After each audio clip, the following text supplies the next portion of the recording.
Assalamualaikum warahmatullahi wabarakatuh. Kula baleni malih, ini memang masalah-masalah yang kita tidak pernah tahu ila yaumil qiyamah. Ngeten kula nu termasuk ahli fikih dan memang saya pelajari masalah halal haram. Kula nu nate belajar halal haram mulai kitab Ihya sampai kitab Syekh Abdul Qadir Jilani, jenenge kitab Hunyah, sampai kitab Nihayatul Matlab. Halal itu hukum, rungokno nggih. Halal itu hukum. Yang tidak zat loh ya, yang tidak zat. Yang tidak zat artinya tidak khamr, tidak celeng, ya tidak batang, yang tidak zat, yang halal menjadi haram karena satu proses yang salah. Saya ulang lagi ya, halal yang menjadi haram karena proses itu nanti selalu menjadi halal karena hukumnya halal, bukan karena materinya halal. Jadi misalnya gini, Anda supir, ya supir ya halal, kondektor ya halal, sudah. Padahal nanti itu ada orang lonte misalnya, umbal itu nganggu duit hasil dari ngelonte, copet umbal dari uang hasil nyopet. Dan dia pergi juga mau meneruskan aktivitas nyopet. Anda sebagai supir atau kondektur tetap halal karena Anda mendapatkannya lewat transaksi yang halal. Meskipun dibayar dari materi yang asal-usulnya didapatkan dari haram. Mungkin Anda penjual pulsa, ya sama. Yang beli mungkin lonte, kok pulsane dinggo goleki hidung belang atau sebaliknya. Kue santri, ya wes pokoknya tuku pulsa yo. Dilayani. Kue kan gak iso nulisi hanya yang berkepentingan halal. Pengen rapayu tapi gitu. Nah sama jual beras juga sama. Nak dipangan kiai, dipangan wong saleh nggo kekuatan salat. Nah digo wong nakal. Ya di kekuatan nakal. Mulane kan ning bis ra usah ndonga, semoga sampai tujuan. Sebagai tujuan nek wong nakal ya di tempat tujuannya ya nggon nakal. Ya ta. Tapi dongakno wong ya apik, semoga selamat sampai tujuan dan semoga cita-citanya berhasil. Lo cita-citanya berhasil cepat yo. Paham nggih? Jadi makanya hukum uangan, mana rata-rata wong alim ora iso omong. Kulo sering takoki. Kulo nggih nate ketika Jogja gempa atau ada daerah-daerah yang kena bencana, saya pernah ditanya wong alim, padha ngalime takok. Gus, menurut Anda doakan selamat itu baik apa enggak? Supaya dunia enggak ada bencana. Haram. Jenengan wong alim gak roh. Kalau dunia itu aman, sing kelon maksiat ya aman, sing minum ya aman. Meskipun nak ora aman, sing salat pun ndak aman. Tapi masalahnya nak aman, sing maksiat pun aman. Akhirnya kan wong alim rawani omong. Ya juga Gusti nderek mawon kan mergo mugi-mugi kampung niki gemah ripah loh jinawi, rezeki gampang ngene-ngene. Rezeki gampang aku nakal ya juga aktivitas nakal, sing soleh juga aktivitas. Mosok kabeh donga semoga rezeki gampang kangge tiyang-tiyang soleh sing mboten soleh. Kangelan kan yo sing muni amin bingung iki maksude piye. Kan ora jelas. Makanya ketika Syekh Abdul Qadir Imam Ghazali yang dikatakan halal itu Anda saat transaksi melakukan sesuatu yang halal. Di luar itu Anda sudah tidak dimintai tanggung jawab. Karena kalau dimintai tanggung jawab, uang rentalan mobil, bogo jemenan apa boten, ngapunten lho nih. Wedi digo, ya haram tenan lah digo. Tapi wis wonge kata-katan kayak mergawe ya wis. Lah nang ngono sak donya ya haram kabeh. Ya pesawat digo kaji. Wong kok nyugeno Boeing, nek Amerika suwe Boeing sugih digo kekuasaan militer sugih digo ngrusak Islam. Boikot pajak Amerika. Wis haram kabeh sak donya. Kaji pun haram. Mergo kaji nganggo pesawat Amerika nyugeno Amerika. Nek Amerika sugih dienggo. Ora ono sing halal nang mbantem ngono ya ora ono sing halal. Lah ndak usah berlebihan gitu. Kalau transaksi yang kamu hadapi halal, maka akan menjadi halal. Kalau ndak ya ndak. Allah tidak menuntut di luar itu wis yang jauh-jauh. Di luar itu Allah tidak napa? Tidak nuntut. Itu disebut fal halalu halalu hukmin la halalu ainin. Yang dikatakan halal itu kalau menurut Allah halal ya halal. Kalau Allah menurut haram ya haram. Kamu tidak usah nuntut di luar itu. Nah sekarang orang-orang fikih itu ada pertanyaan begini. Ini banyak radiangel. Ada koruptor, misalnya Zaid koruptor. Terus ngasih uang saya 1 miliar. Saya tahu kalau uang itu korupsi. Kalau ini dalam konteks Indonesia contoh umum, ora usah tersinggung gitu di KPK. Kalau saya kembalikan ke negara yang enggak jelas fungsinya, Misalnya ya, kalau dipakai masjid nanti masjid utang jasa sampai koruptor, misalnya. Kalau dalam fikih Islam cara pandang tidak seperti itu. Uang 1 miliar yang penting kamu sita. Karena kalau dikembalikan orang fasik akan dipakai kekuatan fasik. Kalau kamu pakai masjid nanti lembaga agama atau tempat beragama utang jasa sampai koruptor. Iku ana kiai-kiai sing fatwa wis ratan ta jembatan, wong fasik yo nganggo, saleh nganggo, penting masjid yo ora utang, yo ora dienggo sarana napa? Sarana napa? Maksiat. Dalilnya adalah ketika Nabi perang mbek wong kafir, rungokno. Ketika Nabi mbek perang wong kafir, ketika wong kafir kalah, hartanya orang kafir disita apa ndak? Disita. Sekarang sampean saya tanya, hartanya orang kafir itu dari cara haram apa halal rata-rata? Haram. Tapi kalau harta itu dikembalikan karena Nabi orang suci dan sahabat orang baik, sudah jangan makan hartanya orang kafir, balik nawa, yuk dipakai kekuatan kekafiran. Maka target pertama yang penting disita. Nah, makanya ini sirinya kenapa ghanimah halal padahal dari hartanya orang kafir. Karena kalau dikembalikan menjadi kekuatan apa orang? Nah sekarang kalau perempuan ini Mustafa tertarik. Ya dalam hukum perang dulu loh ya, tidak sekarang. Dulu perang itu kan yang Nabi mesti benarnya, orang kafir mesti salahnya. Kalau sekarang perang kan nggak jelas, pemimpinnya ora jelas bener. Paham gak? Misalnya ada orang kafir perang. Mulai dulu perangnya bawa perempuan karena sebagian aktivitasnya memang harus perempuan, mungkin yang ngatur obat, yang ngatur pernak-pernik. Itu kalau perang kafir kalah, perempuan ini jadi amat dulu. Dan halal dikeloni, misalnya dikeloni Mustafa ya oleh. Asal bagiannya loh ya, wis ditentukan oleh imam. Sing elek bagian Mustafa, sing iki seperti itu. Karena pembagian oleh imam ini bimanzilatil akdi sama dengan akad. Memang itu seperti itu aturan Al-Qur'an. Walladzina hum li furujihim hafizun illa ala azwajihim aw ma malakat aimanuhum. Amatlah kemana. Logikanya gampang, kenapa menjadi halal? Padahal kadang punya suami di negara kafir harbi. Karena logikanya gampang. Kamu merasa jijik ngeloni orang amat. Misalnya Mustafa, biasa iktikaf biasanya masjid kok ngeloni nopo? Amat. Mboten Gus niki mboten nyaman kula kok ngeloni tiyang kafir. Amat kula balekno mawon ning wong kafir. Nanti amat ini ketika kembali wong kafir dikeloni wong kafir, maka akan mereproduksi tiyang kafir. Jadi dari orang kafir kosong menjadi 2, anak-anake loro, anak-anake 5 kok dia anak 5 kabeh selawe. Berarti gara-gara Mustafa mbelekno amat nglahirno wong kafir selawe dan seterusnya. Tapi nak dikeloni Mustafa, nglahirno imam masjid, muadzin, wong nganggur macam-macam, tapi kan Islam, maksudnya tetap Islam, maksudnya ya tetap nganggur maksudnya, tapi Islam. Sebebo ngurusi masjid, musola, go kegiatan macam-macam lah. Ya sih ya ngurusi jenazah, tapi kan mergo anake kiai. Sehingga ketika orang kafir menuduh kenapa sahabat itu hipersek, karena kalau perang menang perempuan kafir dipakai amat.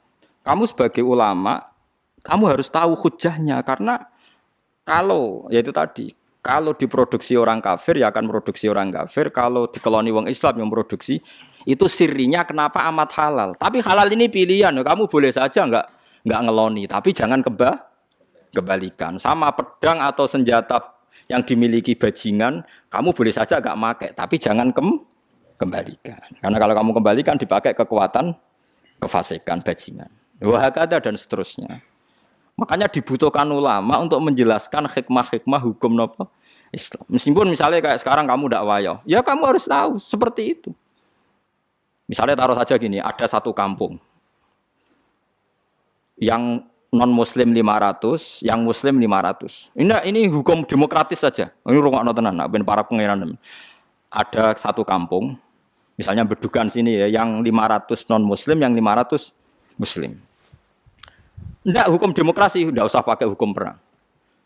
Kemudian yang orang kafir 500 itu atau orang fasik atau apa saja yang enggak soleh, ini papat kabeh. Atau anaknya bojone sitok tapi anaknya aki-aki.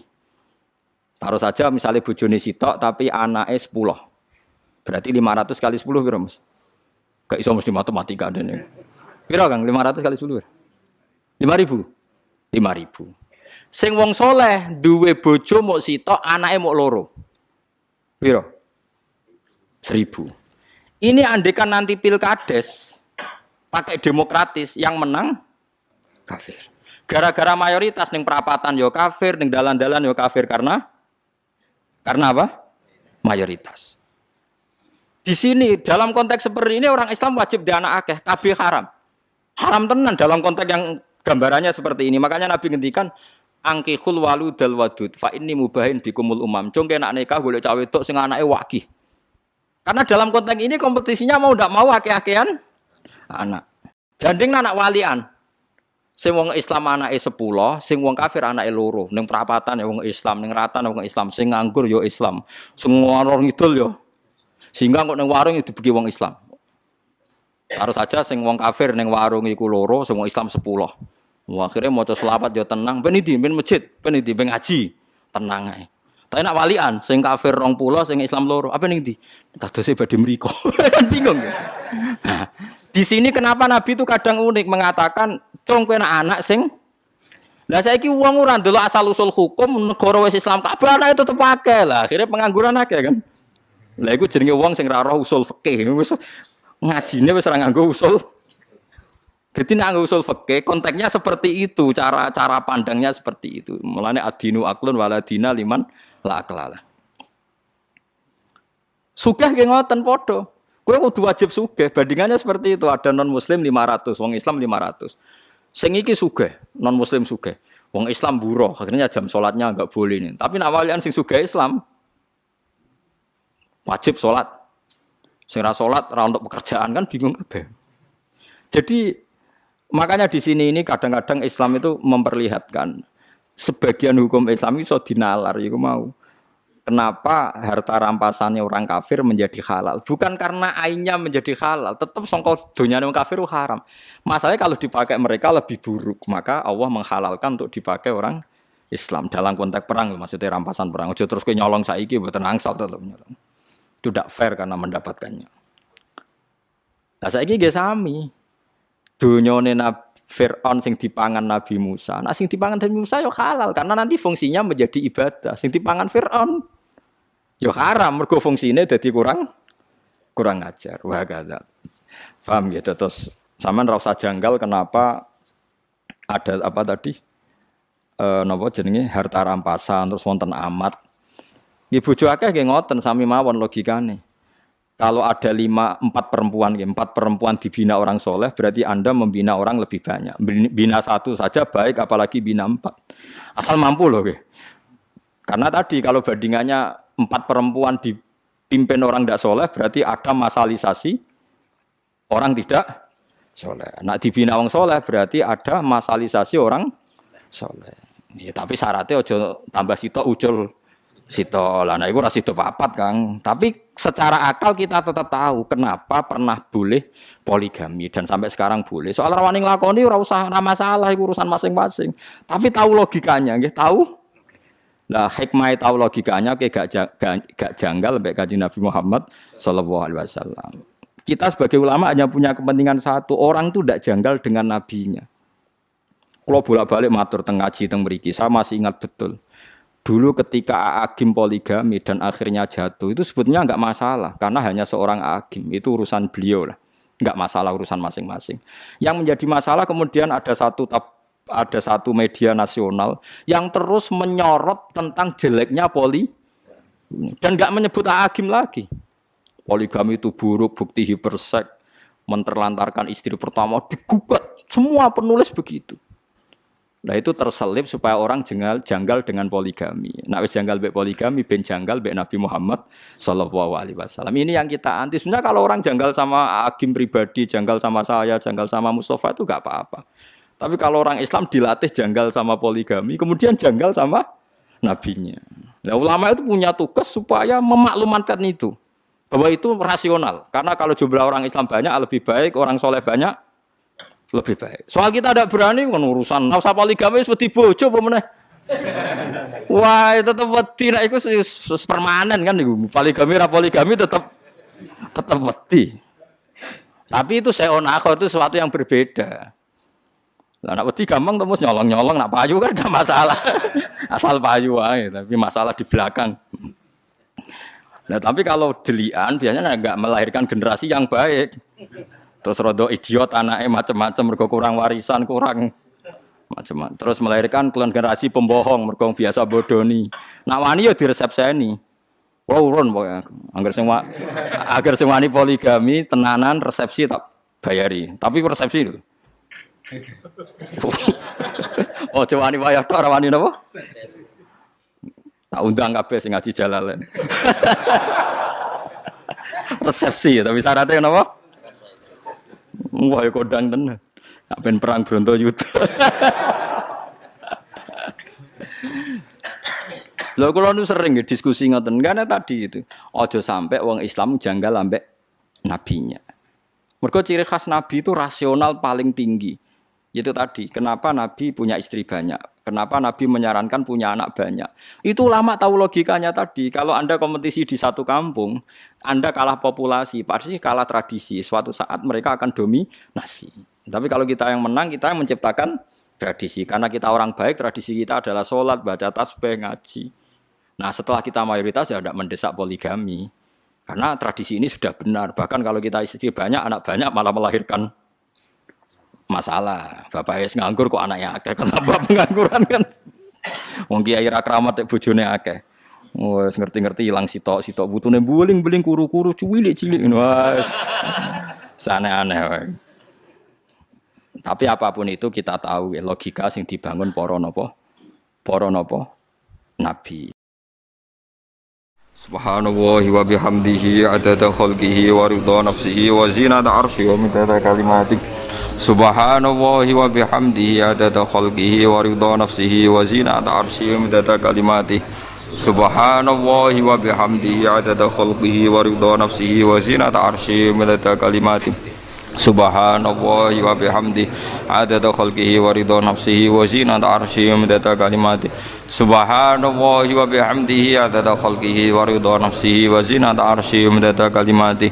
Subhanallahi wa bihamdihi adada khalqihi wa ridha nafsihi wa zinata arsyihi wa midada kalimatihi. Subhanallahi wa bihamdihi adada khalqihi wa ridha nafsihi wa zinata arsyihi wa midada kalimatihi.